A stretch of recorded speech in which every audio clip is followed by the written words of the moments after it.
본문이 조금 길기는 한데 다 읽도록 하겠습니다. 제가 읽을 테니까 여러분 눈으로 본문 말씀을 잘 따라서 읽으시기 바랍니다.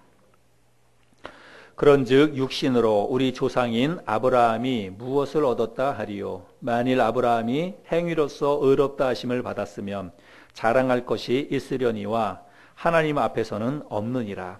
성경이 무엇을 말하느냐? 아브라함이 하나님을 믿음에 그것이 그에게 의로 여겨진 바 되었느니라.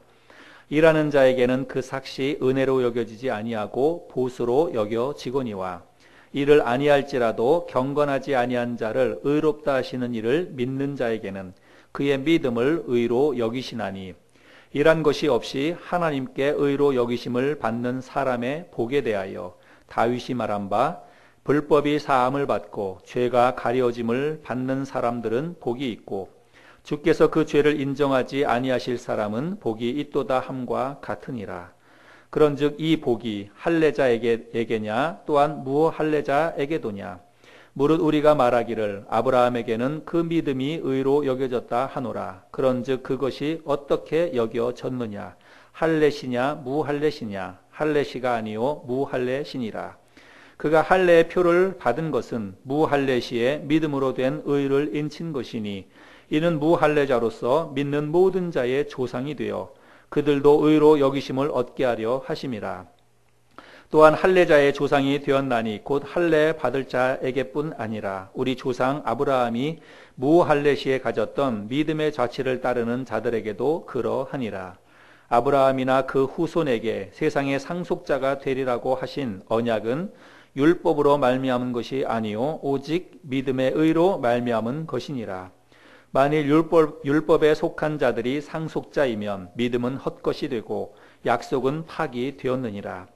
율법은 진노를 이루게 하나니 율법이 없는 곳에는 범법도 없느니라. 그러므로 상속자가 되는 그것이 은혜에 속하기 위하여 믿음으로 되나니 이는 그 약속을 그 모든 후손에게 굳게 하려 하심이라. 율법에 속한 자에게뿐 아니라 아브라함의 믿음에 속한 자에게도 그러하니 아브라함은 우리 모든 사람의 조상이라. 기록된 바 내가 너를 많은 민족의 조상으로 세웠다 하심과 같으니 그가 믿은 바 하나님은 죽은 자를 살리시며 없는 것을 있는 것으로 부르시는 이시니라. 아브라함이 바랄 수 없는 중에 바라고 믿었으니 이는 네 후손이 이같으리라 하신 말씀대로 많은 민족의 조상이 되게 하려 하심이라. 그가 100세나 되어 자기 몸이 죽은 것 같고 사라의 태가 죽은 것 같음을 알고도 믿음이 약하여지지 아니하고 믿음이 없어 하나님의 약속을 의심하지 않고 믿음으로 견고하여져서 하나님께 영광을 돌리며 약속하신 그것을 또한 능히 이루실 줄을 확신하였으니 그러므로 그것이 그에게 의로 여겨졌느니라. 그에게 의로 여겨졌다 기록된 것은 아브라함만 위한 것이 아니요 의로 여기심을 받을 우리도 위함이니 곧 예수 우리 주를 죽은 자 가운데서 살리신 이를 믿는 자니라. 이는 우리가 범죄한 것 때문에 내줌이 되고 또한 우리를 의롭다 하시기 위하여 살아나셨느니라. 아멘. 전도 폭발이라고 하는 책을 쓴 제임스 케네디 목사님이 집집마다 전도하러 다니다가 한 집에서 어떤 부인을 만나게 되었습니다. 그래서 그 부인에게 이렇게 이야기합니다. 부인, 예수를 믿으십시오. 그러면 천국에 가실 수 있습니다. 이렇게 이야기를 했습니다. 그랬더니 그 부인이 내가 지금 당신에게 예수를 믿겠다고 말한다면 내가 천국에 갈 수 있다고요? 내가 단지 예수를 믿는다고 당신에게 이야기하는 것으로 내가 천국에 갈 수 있단 말입니까? 이렇게 이야기를 하는 것입니다. 그랬더니 그 목사님이 부인, 저는 그렇게 말하지 않았습니다. 저는 부인이 예수를 믿으면 천국에 갈 수 있다고 말했습니다. 그랬더니 부인이 그 말이 그 말 아니냐고, 내가 지금 당신에게 예수 믿겠다고 그렇게 대답을 하면 내가 천국에 갈 수 있다고 이야기하는 거 아닙니까? 아니요, 그게 아니라 부인이 예수를 믿으면 천국에 갈 수 있다는 말입니다. 이렇게 이야기를 했다는 것입니다. 믿겠다고 말하는 것과 실제로 믿는 것은 다른 것입니다. 믿겠다고 말은 하지만 안 믿을 수도 있어요. 또 믿는다고 이야기하는데 실제로는 안 믿는 경우도 있습니다. 중요한 것은 내가 믿겠다고 말하는 것이 아니라 실제로 내가 그것을 믿어야 된다는 사실이지요. 여러분, 우리가 하나님의 자녀가 되었다. 우리가 그런 표현을 쓰지요. 내가 하나님의 자녀가 되었다. 나는 천국에 갈 수 있다. 나는 천국에 가서 영생을 누리게 될 것이다. 우리가 그렇게 말할 때에 그렇게 말하는 근거는 무엇일까요? 내가 무슨 근거를 가지고 나는 하나님의 자녀가 되었다. 나는 구원받았다. 나는 천국에 갈 수 있다. 나는 천국에서 영원히 살 수 있다. 우리가 그렇게 말을 하는데, 그럼 내가 그렇게 말하는 근거는 무엇일까요? 무슨 근거를 가지고 우리가 그런 말을 할 수 있다는 말입니까? 사람들이 자기의 신념으로, 어떤 사람들은 내가 그런 신념을 가지고, 또 어떤 사람들은 내가 언젠가 그렇게 고백했다고 하는 나의 그 고백, 내가 그렇게 고백했기 때문에 나는 그렇게 될 수 있다, 이렇게 이야기하는 사람들도 있습니다. 그러나 여러분, 우리의 신념이나 우리의 고백은 바뀔 수 있습니다. 우리의 믿음의 모든 근거는 영원토록 불변하는 절대 기준 위에 세워져야 한다는 거예요. 내 믿음, 그리고 내가 믿고 있는 그 모든 것들은 변하지 않아야 돼요.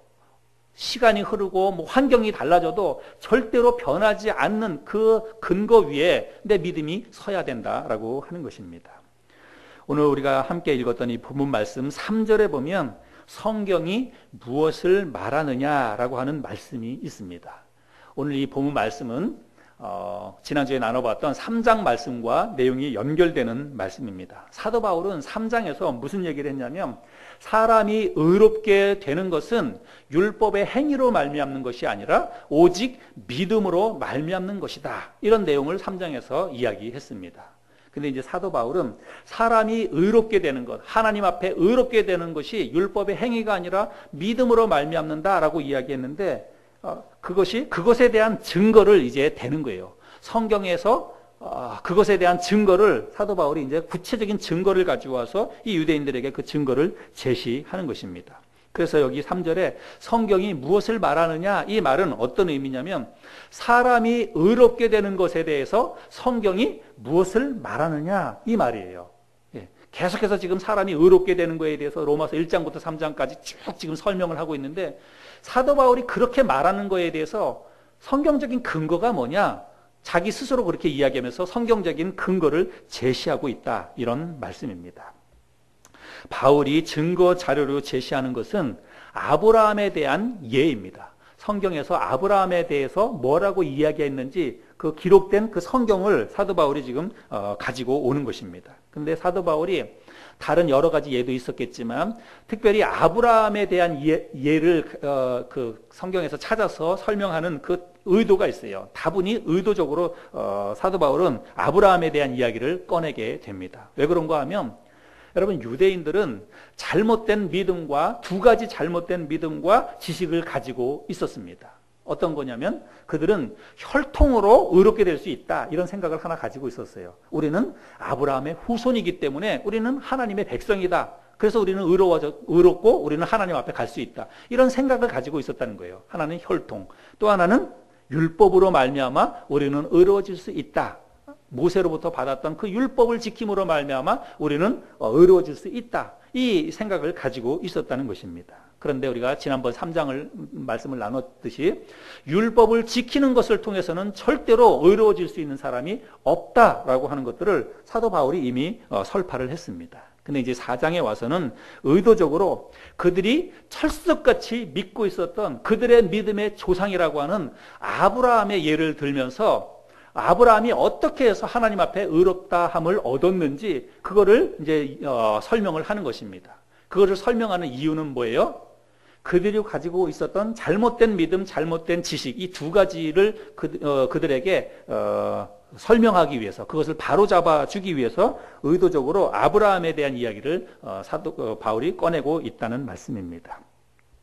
그러면 바울이 증거자료로 제시하고 있는 아브라함에 대한 성경의 말씀은 무엇인지 우리가 한번 찾아보겠습니다. 오늘 본문 말씀 1절부터 3절을 먼저 보면, 그런즉 육신으로 우리 조상인 아브라함이 무엇을 얻었다 하리요? 만일 아브라함이 행위로서 의롭다 하심을 받았으면 자랑할 것이 있으려니와 하나님 앞에서는 없느니라.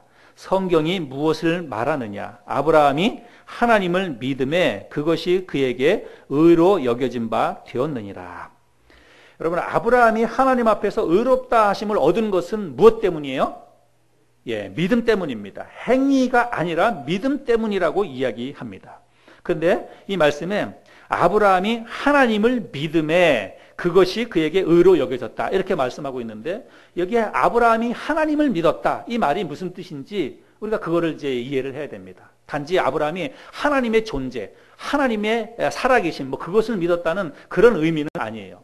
여러분, 아브라함이 하나님을 믿었다는 것은, 하나님은 믿고 말고 할 게 없어요. 왜냐하면 그 당시에 있어서 아브라함에게 있어서 하나님은 실제로 자기 자신에게 말씀을 해주시는 분이에요. 믿고 안 믿고가 아니에요. 그건 당연히 있는 거예요. 하나님은 당연히 존재하시는 것입니다. 그런데 여기서 아브라함이 하나님을 믿음에 그것을 의로 여겼다, 이 말은 어떤 의미냐면 창세기 15장에 그 내용이 있습니다. 여러분, 창세기 15장을 한번 펴보시기 바랍니다. 아브라함이 하나님을 믿음에, 이 말이 어떤 의미인지, 뭘 믿었다는 말인지 창세기 15장 1절부터 6절까지의 내용입니다. 로마서 말씀이 조금 딱딱하긴 하지만 우리가 너무나 중요한 말씀입니다. 우리가 로마서 말씀을 통해서 확실하게 구원의 복음에 대해서 명확히 깨달을 수 있는 저와 여러분들이 될 수 있기를 바랍니다. 창세기 15장 1절부터 6절까지 제가 읽겠습니다. 이후에 여호와의 말씀이 환상 중에 아브라함에게 임하여 이르시되, 아브라함아, 두려워하지 말라. 나는 네 방패요 너의 지극히 큰 상급이니라. 아브라함이 이르되, 주 여호와여, 무엇을 내게 주시려 하나이까? 나는 자식이 없사오니 나의 상속자는 이 다메섹 사람 엘리에셀이니이다. 아브라함이 또 이르되, 주께서 내게 씨를 주지 아니하셨으니 내 집에서 길린 자가 내 상속자가 될 것이니이다. 여호와의 말씀이 그에게 임하여 이르시되, 그 사람이 네 상속자가 아니라 네 몸에서 날 자가 네 상속자가 되리라 하시고, 그를 이끌고 밖으로 나가 이르시되, 하늘을 우러러 무뼈를 셀 수 있나 보라. 또 그에게 이르시되, 네 자손이 이와 같으리라. 아브라함이 여호와를 믿으니 여호와께서 이를 그의 의로 여기시고. 자, 여기서 하나님을 믿었다는 말은 하나님의 약속의 말씀을 믿었다는 것입니다. 아브라함은 이미 아기를 낳을 수 있는 그 시기가 지나버렸어요. 그래서 생물학적으로는 아기를 낳을 수 없는 그런 때가 되었습니다. 그런데도 불구하고 하나님께서 아브라함을 이끌고 밤하늘에 무뼈를 보여주면서 너의 씨를 통해서 이 후손을 이어줄 것이다, 민족을 이루게 될 것이다, 이렇게 말씀했는데, 아브라함이 그렇게 말씀하시는 하나님의 말씀을 어떻게 했다는 거예요?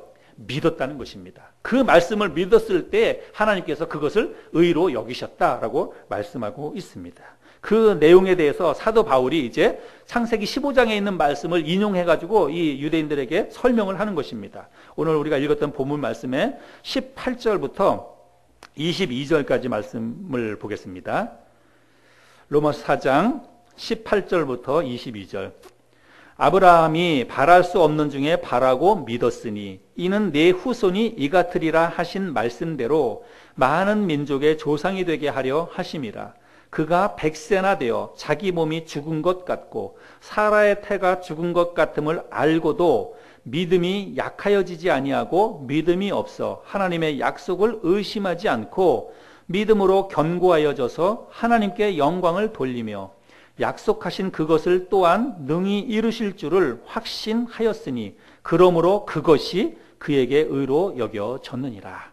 그래서 창세기 15장에 있는 그 내용을 사도 바울이 이야기하면서 아브라함이 하나님 앞에 의롭게 된 것은 그가 뭔가 율법을 지킴으로 의롭게 된 것이 아니라 하나님의 약속의 말씀을 믿음으로 말미암아서 그가 의롭게 되었다라고 이야기하는 것입니다. 그래서 사도 바울이 하고자 하는 말씀은 뭐냐면, 아브라함이 의롭게 된 것은 율법하고는 아무런 상관이 없다는 거예요. 율법을 지키는 것하고는 아무런 상관이 없다라고 이야기를 하는 것입니다. 여러분, 이건 상식적으로도 이 말이 맞습니다. 왜 그런가 하면 아브라함은 율법 훨씬 이전 사람이에요. 여러분, 율법은 모세를 통해서 주어지지 않았습니까? 모세하고 아브라함하고는요, 시간적으로 한 500년, 적어도 500년 이상의 차이가 있습니다. 그러니까 아브라함은 모세를 통해서 하나님이 율법을 주시기 전에 이미 500년 훨씬 전 사람이에요. 그러니까 율법하고는 아무런 상관이 없는 거지요. 그런데 유대인들의 입장에서는 또 이렇게 항변할 수가 있습니다. 아브라함도 할례를 받지 않았습니까? 그럼 아브라함 할례 받았어요? 안 받았어요? 아브라함이 할례 받았거든요. 예. 그런데 유대인들에게 있어서 이 할례라고 하는 것은 뭘 상징하는 거예요? 그거는 율법을 상징하는 거예요. 율법을 지킨다. 그거는 곧 할례를 행한다. 이런 것하고도 연관이 있는 것입니다. 물론 할례는 작은 것이고 율법에 속한 것이긴 하지만 그래서 율법을 지키는 것을 대표로 하는 게 바로 할례라고 하는 거예요. 그러니까 유대인들의 입장에서는 아브라함도 할례를 받았지 않았느냐? 지금 그 얘기를 또 할 수 있는 것입니다. 그러니까 아브라함이 그것도 설명을 해줍니다. 맞다. 아브라함도 할례를 받았다. 그러나 아브라함이 받은 할례는 율법하고 상관이 없는 것이다. 또 그거를 설명을 합니다. 우리 본문 말씀 또 읽겠습니다. 9절부터 12절입니다. 9절부터 12절. 그런즉 이 복이라고 하는 것은 아브라함이 하나님으로부터 의롭게 되었다라고 하는 거, 의롭다함을 받은 그 복이죠. 그런즉 이 복이 할례자에게냐 혹은 무할례자에게도냐 무릇 우리가 말하기를 아브라함에게는 그 믿음이 의로 여겨졌다 하노라. 그런즉 그것이 어떻게 여겨졌느냐? 할례시냐 무할례시냐? 할례시가 아니요 무할례시니라. 그가 할례의 표를 받은 것은 무할례시의 믿음으로 된 의를 인친 것이니 이는 무할례자로서 믿는 모든 자의 조상이 되어 그들도 의로 여기심을 얻게 하려 하심이라. 또한 할례자의 조상이 되었나니 곧 할례 받을 자에게뿐 아니라 우리 조상 아브라함이 무할례시에 가졌던 믿음의 자취를 따르는 자들에게도 그러하니라. 여러분 이 말씀은 시점을 얘기하고 있는 것입니다. 아브라함이 하나님으로부터 의롭다함을 얻은 그 시점이 그게 그 할례를 받기 전이냐 할례를 받기 후냐 그거를 이야기하는 거예요. 만약에 아브라함이 의롭다함을 받은 것이 할례를 받은 그 이유라고 한다면 그러면 할례 받은 것을 통해서 의롭게 되었다라고 주장할 수 있어요. 그죠? 할례를 받았기 때문에 의롭다함을 율법을 지킨 게 되는 것이니까. 그래서 율법을 지키기 때문에 의롭다함을 받았다. 이렇게 설명을 할 수가 있습니다. 그런데 아브라함이 할례를 받은 것은 의롭다함을 받은 후라는 것입니다. 예.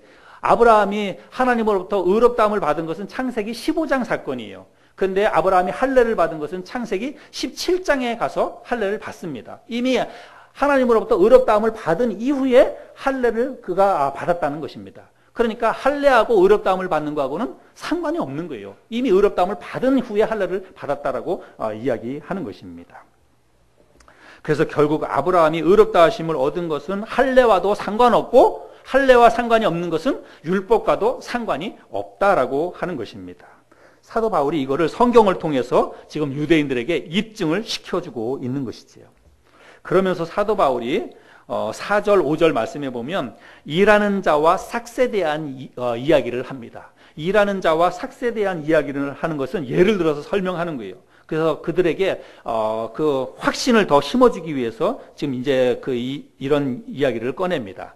4절, 5절 말씀을 보면 일하는 자에게는 그 삭시 은혜로 여겨지지 아니하고 보수로 여겨지거니와 이를 아니할지라도 경건하지 아니한 자를 의롭다 하시는 이를 믿는 자에게는 그의 믿음을 의로 여기시나니. 자, 이 말씀은 조금 어려운데 제가 예를 들어서 쉽게 설명해 보겠습니다. 여기 어떤 일꾼이 있습니다. 근데 일꾼에게 일당 5만 원을 줄 테니까 오늘 하루 우리 집에 와서 일을 해 주십시오. 이렇게 주인이 이야기합니다. 그래서 그 사람이 그 주인의 말을 듣고 그 집에 가가지고 아침부터 해가지고 열심히 일을 합니다. 그리고 저녁 때까지 일을 합니다.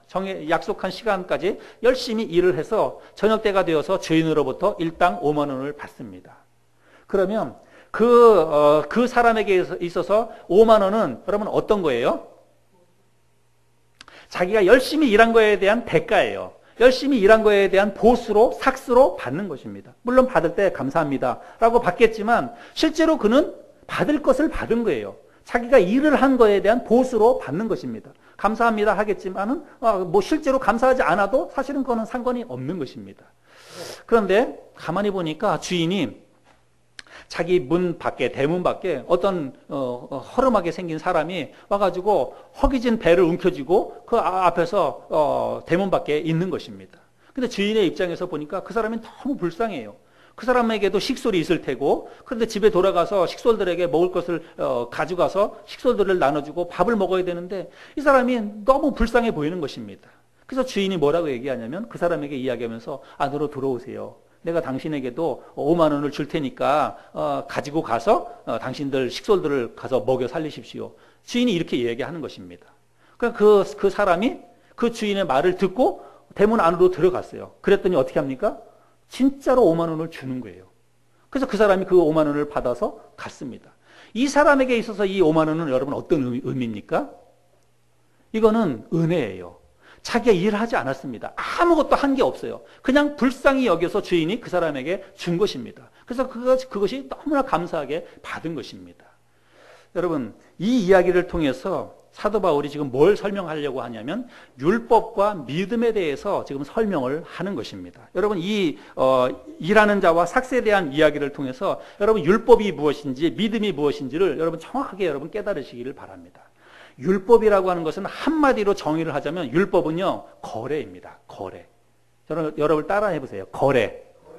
율법은 거래입니다.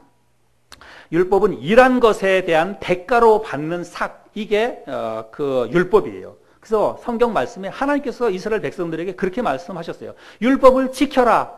그러면 복을 주겠다. 이거예요. 율법을 지킬 때 지킨 거에 대한 대가로 복을 주겠다는 것입니다. 그래서 여러분 율법에는요, 반드시 율법에는 뭐가 있냐면 율법에는요, 감사가 없습니다. 내가 열심히 일했으니까 마땅히 받는 거예요. 여러분 거래하면서, 거래는요, 내가 내 것을 주고 당연히 응당 받는 거예요. 그래서 거래에는 감사가 없어도 되고 사실은 감사가 없습니다. 근데 여러분 믿음이라고 하는 것은 일을 하지 않아도 삭슬 주겠다고 이야기하는 것이고, 경건하지 않은데도 불구하고 의롭게 해주겠다라고 하는 거예요. 그렇게 주인이 이야기했을 때 그거를 마음속에 믿었더니 실제로 삭슬 받았습니다. 일을 하지 않았는데도 내가 뭔가를 받았고, 내가 경건하지 않은데도 불구하고 나를 의롭게 여겨주는 거예요. 그러니까 그거는 당연히 감사하죠. 당연히 그거는 은혜이죠. 그래서 믿음은 은혜이고 감사가 뒤따르는 반면 율법은 거래이기 때문에 율법에는 감사가 따르지 않는다, 이런 말입니다. 여러분, 여러분의 신앙생활이 어떤지를 한번 잘 점검해 보시길 바랍니다. 여러분, 지금 우리가 하나님 앞에 신앙생활하고 있는데 내 신앙생활에 감사가 없다. 내가 신앙생활하는데 감사가 빠졌다. 그냥 억지로 혹은 마지못해 그냥 뭐 별 의미 없이 이렇게 신앙생활한다? 여러분 지금 율법적인 신앙생활을 하고 있는 것입니다.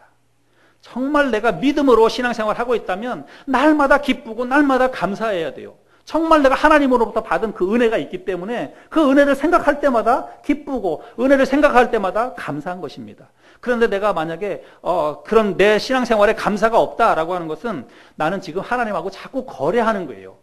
내가 신앙생활 열심히 할 테니까 하나님 나에게 복을 주세요, 이렇게 이야기하는데, 그런 생각을 가지고 신앙생활을 하는데 내가 열심히 했는데도 불구하고 복이 안 따라오는 것입니다. 하나님께서 내가 원하는 복을 안 주세요. 그럴 때 우리의 마음속에 시험에 드는 것입니다. 시험에 들기도 하고, 그리고 신앙생활이 의미 없는 것 같기도 하고, 또 재미없어지고, 괜히 손해보는 것 같고, 시간 낭비하는 것 같고, 교회에다 헌금 내면 돈 낭비하는 것 같고, 그런 생각이 드는 거예요. 이게 다 무슨 생각이 있는 거예요? 우리 마음속에 거래의식이 있기 때문에 그렇습니다.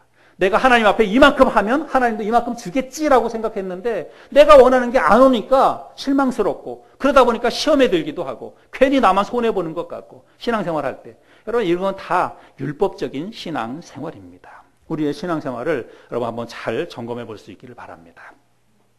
제가 지난주에 율법과 믿음에 대해서 설명하면서 율법과 믿음은 성경의 두 축이다라고 이야기를 했죠. 그래서 구약 성경을 한마디로 얘기하자면 율법이다 이렇게 이야기했고, 신약 성경은 믿음이다 이렇게 이야기를 했는데, 신앙생활의 두 기둥입니다. 율법과 믿음은. 그래서 우리가 진짜 오늘날 우리는 다 은혜의 시대에 있고 우리는 믿음의 시대에 있지만 아니에요. 은혜의 시대에 있고 우리가 믿음으로 구원받았지만 믿음으로 구원받았는데도 불구하고 여전히 내가 율법적인 신앙생활을 하고 있는 사람들이 너무 많다는 것입니다. 여러분, 우리 스스로 한번 잘 점검해 볼 수 있기를 바랍니다. 그래서 내 신앙생활에 감사가 없고 그저 의무감만 있고 책임감만 있고 만약에 그렇다고 한다면, 기쁨과 감사가 없다면 여러분 우리의 신앙생활은 바뀌어야 됩니다. 하나님이 우리에게 주신 것들을 생각하면서, 은혜로 받은 것들을 생각하면서 우리의 신앙생활이 늘 기쁘고 감사가 넘쳐나는 그런 생활이 될 수 있기를 바랍니다. 그래서 사도 바울은요, 그 아브라함이 믿음으로 의롭다 하심을 받은 것, 아브라함은 믿음으로 말미암아 의롭다 하심을 받았지요. 그것에 대해서 뭐라고 얘기하냐면 그게 바로 복이다, 이렇게 이야기를 합니다. 여러분 9절 말씀에 그런즉 이 복이, 이렇게 얘기하고 있죠. 이 복, 아브라함이 하나님으로부터 받았던 이 복, 아브라함이 하나님으로부터 그가 뭔가 율법을 지킴으로 의롭다 함을 얻은 게 아니라 그저 하나님께서 약속해 주신 그 약속의 말씀을 믿은 것, 그 믿음, 그것으로 말미암아 의롭다 함을 얻은 것이 아브라함에게 큰 복이다, 이렇게 이야기를 하고 있지요. 아브라함은 하나님으로부터 큰 복을 받은 사람입니다. 그런데 그가 복을 받은 이유가 뭐예요? 오직 믿음 때문이었습니다. 오직 하나님의 약속의 말씀을 믿었기 때문에 그가 큰 복을 받았다는 거예요. 이거를 성경이 지금 증거하고 있습니다. 아브라함이 지금 사도 바울이 아브라함의 경우를 지금 이야기하면서 창세기 15장 사건을 이야기하면서 아브라함이 하나님으로부터 큰 복을 받았다, 이렇게 이야기하고 있습니다. 이게 바로 성경이 증거하고 있다라고 이야기하고 있습니다. 여러분, 아브라함이 하나님의 약속의 말씀을 믿음으로 말미암아 의롭게 되고 큰 복을 받았다는 이 성경의 기록이, 지금 우리가 성경의 기록들을 우리가 살펴보았습니다. 근데 이 성경의 기록이 우리와 무슨 상관이 있냐는 거예요. 나와 무슨 상관이 있느냐는 것입니다. 아브라함이 하나님의 약속의 말씀을 믿어서 그가 의롭게 되었고 그가 하나님으로부터 큰 복을 받았다고 지금 성경에서 이야기하고 있는데, 그게 나하고 무슨 상관이 있어야지요. 그게 그냥 아브라함이 받은 복으로만 끝난다고 한다면 나하고 아무 상관이 없는 거예요. 지금 우리가 이런 걸 이야기하면 우리는 단지 그냥 성경 역사를 지식적으로만 우리가 알게 되는 것입니다. 나하고 상관이 없다면. 근데 여러분, 우리와 아무런 상관이 없는 일이 아니라 우리와 상관이 있는 일이라고 사도 바울이 이야기하고 있습니다. 아브라함이 하나님을 믿어서 그가 의롭게 되는 큰 복을 받은 그 사건이 우리와 상관이 있다는 거예요. 우리와 직접적인 연관이 있다, 사도 바울이 이야기하고 있습니다. 오늘 본문 말씀 23절에서 25절까지 그렇게 설명하고 있습니다. 23절부터 25절 우리 같이 한 목소리를 한번 읽어볼까요? 23절에서 25절 시작. 그에게 의로 여겨졌다 기록된 것은 아브라함만 위한 것이 아니요 의로 여기심을 받을 우리도 위함이니 곧 예수 우리 주를 죽은 자 가운데서 살리신 이를 믿는 자니라. 예수는 우리가 범죄한 것 때문에 내줌이 되고 또한 우리를 의롭다 하시기 위하여 살아나셨느니라. 아브라함이 하나님의 말씀을 믿었을 때에 그가 의롭다 하심을 얻은 것처럼 여러분, 우리들도 마찬가지 방법으로 우리도 의롭다 하심을 얻을 수 있다. 지금 사도 바울이 그거를 이야기하는 것입니다. 그래서 여러분, 아브라함이나 우리나 하나님으로부터 의롭다 하심을 얻는 방법, 얻는 길은 똑같습니다. 그건 뭐예요? 믿음입니다. 우리도 아브라함이 하나님을 믿는 그 믿음에 의해서 의롭다함을 얻은 것처럼 우리들도 믿음으로 말미암아서 하나님 앞에 의롭다함을 얻을 수 있다는 거예요. 이게 큰 복이죠. 이 큰 복을 우리도 믿음으로 말미암아 얻을 수 있다라고 이야기하고 있습니다. 그런데 뭘 믿느냐? 이 믿음의 내용이 좀 달라요. 여러분, 아브라함은 뭘 믿었습니까? 네 몸에서 날 그 씨를 통해서 그 밤하늘의 물결보다 많은 너의 후손이 생겨나게 될 것이고 큰 민족을 이루게 될 것이다 라고 하는 하나님의 약속의 말씀을 아브라함은 믿었습니다. 근데 우리는 그걸 믿는 게 아니에요. 우리의 후손을 통해서 자식들이 그렇게 번성하게 될 것이다. 하나님은 우리에게 그렇게 말씀 안 하셨어요. 우리는 뭘 믿어야 되느냐? 그 믿음의 내용은 그 24절과 25절에 있는 내용, 그것입니다. 하나님께서 예수 그리스도를 죽은 자 가운데서 다시 살리셨다라고 하는 그 말씀을 우리는 믿어야 된다는 것입니다. 예수는 우리 범죄한 것 때문에 십자가에 달려 죽으셨고 또 우리를 의롭다 하시기 위해서 죽은 지 3일 만에 다시 살아나셨다라고 하는 이 말씀, 이 역사적인 사건을 우리가 믿을 때에 그 믿음을 보고 우리를 하나님이 의롭다 하신다는 것입니다. 그래서 여러분, 우리는 뭘 믿어야 되느냐? 그냥 우리가 좀 크게 이야기하자면 우리는 뭘 믿어야 되는 거예요? 예수 그리스도를 믿어야 되는 것입니다. 예수 그리스도에 대해서 우리가 믿어야 의로워질 수 있다라고 이야기하는 것입니다. 근데 믿음의 내용은 좀 달라졌어요. 그런데 공통점이 있습니다. 아브라함이 믿었던 것과 우리가 믿는 것에 대한 이 공통점이 있어요. 그 공통점은 뭐냐면 둘 다 바랄 수 없는 중에 바라고 믿는다는 것입니다. 바랄 수 없는 중에 바라고 믿는다는 것은 믿을만 하기 때문에 믿는 게 아니라 도저히 믿을 수 없는데도 불구하고 우리가 믿는 거예요. 도저히 이거는 받아들일 수 없는 사건이에요. 도저히 믿어지지 않는 사건입니다. 그런데 받아들일 수 없고 믿어지지 않는데도 불구하고 내가 의지를 발동해가지고 내가 그렇게 믿겠습니다 라고 하고 내가 마음속에 그거를 확 믿으면 그게 의로 여겨진다는 것입니다. 아브라함이 이미 자식을 낳을 수 없는, 아브라함이 이삭을 낳은 건 100세 때입니다. 사라가 90세 때 이삭을 낳았습니다. 이거는 여러분, 그건 있을 수 없는 일이에요. 도저히 믿을 수도 없고, 뭐, 과학적으로나 상식적으로나 논리적으로나 도저히 받아들일 수 없고 믿을 수 없는데 아브라함이 그걸 믿었어요. 하나님이 약속해 주셨을 때서부터 시작해가지고 실제로 이삭을 낳을 때까지는 10년이라고 하는 시간이 있었습니다. 그런데 10년 동안 그의 마음에 흐트러지지 않고 여전히 믿었다는 것입니다. 하나님이 한번 약속해 주셨으니까 반드시 아들을 주실 것이다라고 10년 동안 의심하지 않고 믿었다는 것입니다. 근데 여러분, 우리가 예수를 믿는 것도 여러분 이거 정말 쉬운 게 아닙니다. 그래서 우리가 예수를 믿고 지금 예수 믿고 구원받고 우리가 하나님 앞에 예배드리는 거는 기적이에요. 여러분, 다른 게 기적이 아니라 내가 예수를 믿게 된 것이 여러분 기적이다라는 사실을 여러분 기억하시기 바랍니다. 예수 그리스도가 나의 죄 때문에 십자가에 달려 돌아가셨다라고 하는 사실을 믿는 게 여러분 쉬워요, 어려워요? 예? 여러분 쉽습니까? 어렵습니까? 어려워요. 여러분 왜 어려운지 한번 나가서 한번 실험해 보세요. 밖에 나가서 안 믿는 사람을 붙잡고 예수가 당신의 죄 때문에 십자가에 달려 돌아가셨습니다. 여러분 그거를 한번 이야기해 보세요. 누가 믿겠나? 여러분 밖에 나가 사람들한테 예수가 당신의 죄를 위해서 십자가에 달려 돌아가셨습니다. 이렇게 얘기하면 사람들이 그래요? 너무 감사하네요. 이걸 받아들이고 쉽게 믿습니까? 여러분 이게 쉬운 게 아니라는 사실입니다. 예수 그리스도가 죽은 지 3일 만에 다시 살아나셨다는 사실, 예수님이 부활하셨다는 사실을 믿는 게 여러분 쉬워요? 어려워요? 어려워요. 너무 어렵습니다. 이건 너무 어려운 일이에요. 왜 어려운 일입니까?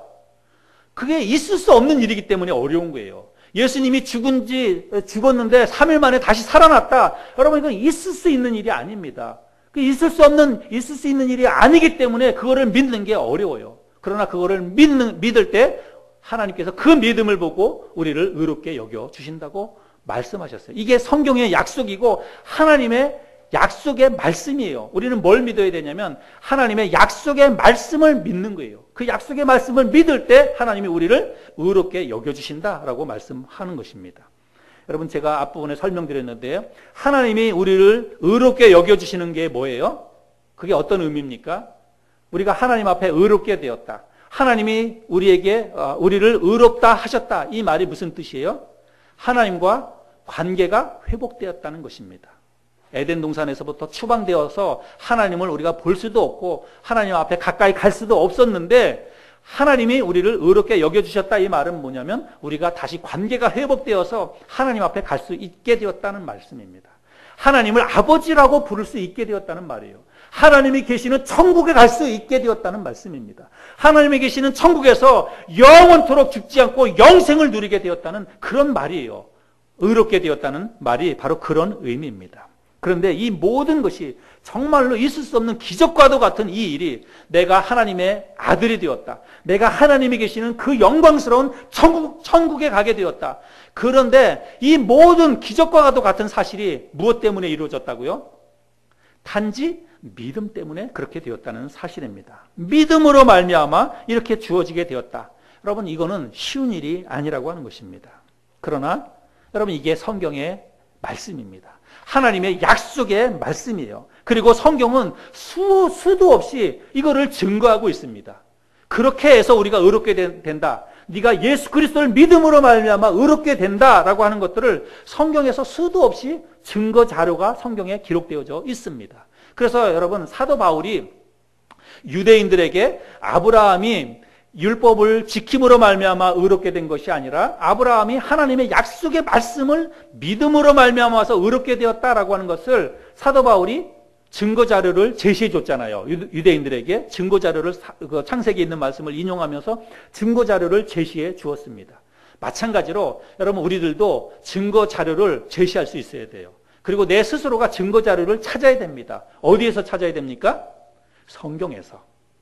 성경에서 하나님의 말씀, 성경 말씀은 영원토록 불변하는 것입니다. 이 세상의 모든 것들이 시간이 지나면서 다 변합니다. 그러나 하나님의 말씀은 1.1획도 변하지 않습니다. 그래서 우리가 내가 구원받아서 하나님의 자녀가 되었고 내가 하나님이 계시는 영원한 나라 천국에 갈 수 있다라고 하는 이 증거를 어디에서 찾아야 되냐면 성경 말씀에서, 변하지 않는 성경 말씀에서 우리가 찾아야 한다는 사실입니다. 여러분, 성경에서 뭘 얘기하고 있는지 우리 한번 몇 군데만 좀 찾아보겠습니다. 우리 같이 읽어볼까요? 요한복음 1장 12절 읽겠습니다. 시작. 영접하는 자, 곧 그 이름을 믿는 자들에게는 하나님의 자녀가 되는 권세를 주셨으니. 여러분, 우리가 하나님의 자녀가 되는 권세를 얻었어요. 무엇 때문에 얻었습니까? 예수 그리스도를 믿음으로 말미암아서. 예수님을 믿음으로 말미암아서 우리가 하나님의 자녀가 되었다. 성경에서 지금 저거를 증거하고 있습니다. 또 우리가 너무나 잘 아는 요한복음 3장 16절 또 같이 한번 읽어볼까요? 시작. 하나님이 세상을 이처럼 사랑하사 독생자를 주셨으니 이는 그를 믿는 자마다 멸망하지 않고 영생을 얻게 하려 하심이라. 여러분, 우리가 영생을 얻는 방법이 뭐예요? 하나님이 보내주신 독생자 예수 그리스도를 믿는 자마다 영생을 얻게 된다는 사실입니다. 성경이 이거를 증거하고 있어요. 그래서 우리가 나 구원받아서 나는 하나님 나라 갈 수 있다. 나는 천국에서 영원토록 살 것이다. 우리가 그렇게 말하는 근거는 뭐냐면 성경이 증거하고 있기 때문입니다. 또 한 군데 요한복음 5장 24절 또 읽겠습니다. 시작. 내가 진실로 진실로 너희에게 이르노니 내 말을 듣고 또 나 보내신 이를 믿는 자는 영생을 얻었고 심판에 이르지 아니하나니 사망에서 생명으로 옮겼느니라.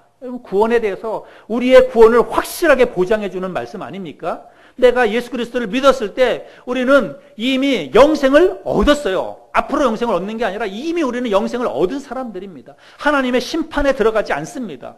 내가 정말로 예수 그리스도가 나의 죄를 위해서 십자가에 달려 돌아가셨고 죽은 지 3일 만에 부활하셨다는 사실을 내가 단지 입술로만 고백하는 게 아니라 내 마음속으로 분명히 그 사실을 믿은 적이 있고 지금도 흔들림 없이 10년이라고 하는 세월이 지났어도 흔들림 없이 믿었던 아브라함처럼 내 마음속에 그 사실을 분명히 믿고 있다면 우리는 사망에서 생명으로 옮겨진 사람들입니다. 지옥에 갈 수밖에 없는 그런 사람에서 우리는 이제 지옥이 아니라 영원한 천국으로 우리의 신분이 완전히 변화된 그런 존재라고 하는 사실이에요. 여러분, 이 사실들을 믿을 수 있는 근거, 또 우리가 그렇게 말하는 근거는 뭐예요? 오직 성경이다라고 하는 사실입니다. 또 베드로전서 2장 24절에 보면 친히 나무에 달려 그 몸으로 우리 죄를 담당하셨으니 이는 우리로 죄에 대하여 죽고 의에 대하여 살게 하려 하심이라. 예수님이 십자가에 달려 돌아가신 것은 우리로 하여금 죄에 대해서 죽고 이제 의에 대해서 살게 하기 위해서 예수님이 십자가에 달려 돌아가셨다고 말씀하고 있습니다. 마지막 한 구절 요한일서 5장 13절 말씀에 보면 내가 하나님의 아들의 이름을 믿는 너희에게 이것을 쓰는 것은 너희로 하여금 너희에게 영생이 있음을 알게 하려 함이라. 여러분, 우리가 하나님의 아들의 이름을 믿는 우리에게 성경을 기록해 주신 목적이 있어요. 여러분, 성경이 기록되어 있는 목적은 뭐냐면 우리에게 영생이 있음을 알게 하기 위해서 성경이 기록되어져 있다, 이 말씀입니다.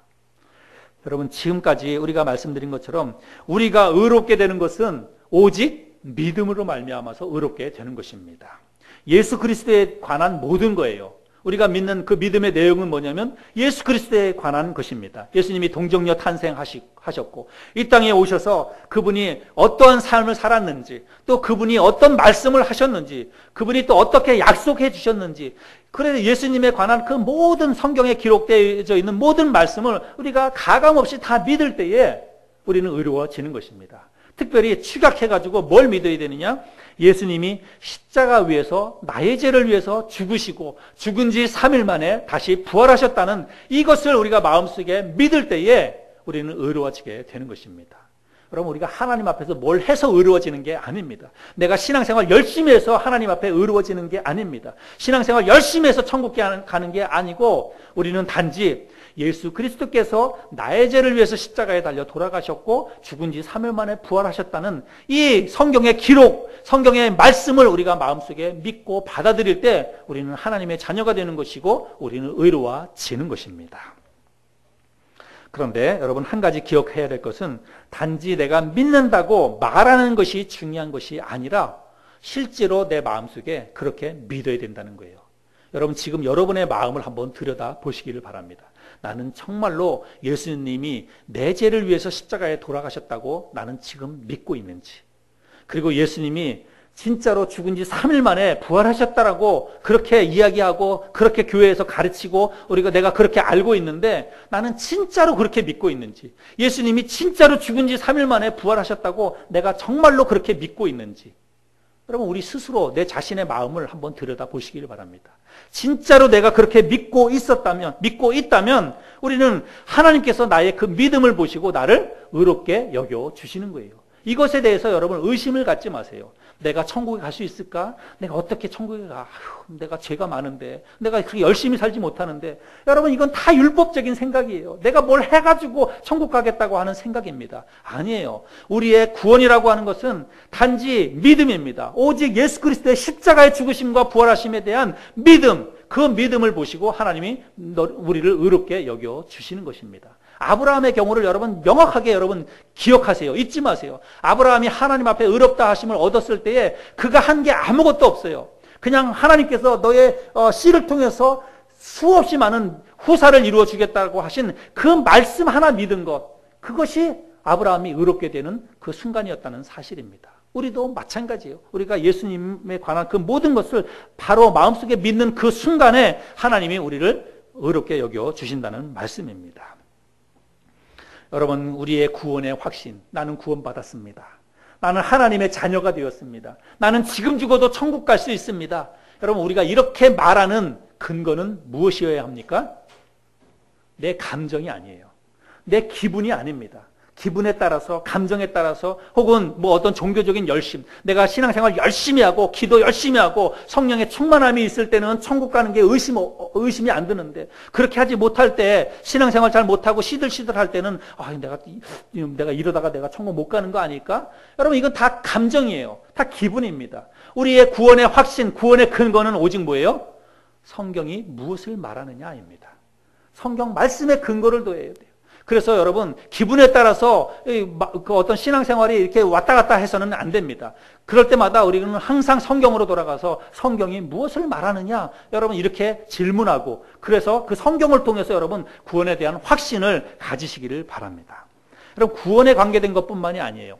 신앙생활 전반에 걸쳐서 내가 지금 알고 있는 것, 내가 지금 그렇게 믿고 있는 것, 그게 어떤 것이 됐든지 간에, 여러분 교리적인 것 어떤 것이 됐든지 간에 여러분 다 마찬가지입니다. 내가 알고 있는 것, 뭐 방언에 대해서든지, 뭐 아니면 뭐 성령의 은사에 대해서든지, 아니면 뭐 주기도문 사도신경에 관한 것이라든지, 여러분 우리가 알고 있고, 내가 그렇게 알고 있고 내가 그렇게 믿고 있는 것의 근거가 뭐냐?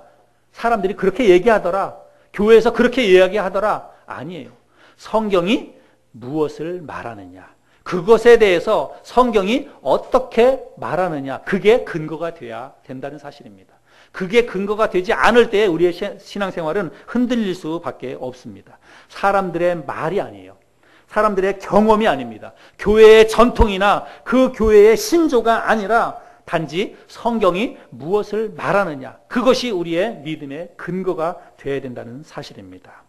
오직 성경, 성경이 무엇을 말하느냐? 우리가 늘 이렇게 질문하고 늘 그것에 그런 성경이 무엇을 말하느냐라고 하는 접근을 가지고 우리가 알고 있는 모든 것에 대해서 우리가 그렇게 풀어갈 수 있는 저와 여러분들이 될 수 있기를 바랍니다. 오늘 우리가 성경을 통해서 구원뿐만 아니라 믿음에 속한 모든 것들에 대한 우리가 어떠한 그 마음 자세, 어떤 태도를 가져야 될지를 오늘 말씀을 통해서 배웠습니다. 여러분은 분명히 구원 받으셨습니까? 오늘 당장 죽어도 천국에 갈 수 있다고 여러분 자신 있게 말할 수 있습니까? 그럼 자신 있게 말할 수 있어야 돼요. 누군가에게 말하는 게 중요한 게 아니라 내 스스로가 나는 지금 죽어도 나는 천국에 갈 수 있다. 분명한 확신이 있어야 돼요. 여러분 스스로에게 그런 분명한 확신이 없다면 여러분 지금 신앙생활 잘 못하고 있는 거예요. 신앙생활 5년, 10년을 해도 내가 오늘 죽어도 천국 갈 수 있는 마음의 확신이 없다면 여러분 지금까지 뭘 한 거예요? 나는 오늘 당장 죽어도 천국 갈 수 있습니다. 나는 오늘 당장 죽어도 하나님이 계시는 그 하나님 보좌 앞에 갈 수 있습니다. 마음속에 스스로 확신을 가져야 됩니다. 그 확신은 내 기분이나 감정이 아니라 성경의 근거가 되어야 된다는 사실입니다. 성경을 통해서 이 구원에 대한 흔들림 없는 분명한 확신을 가지고 신앙생활하는 저와 여러분들이 될 수 있기를 바랍니다.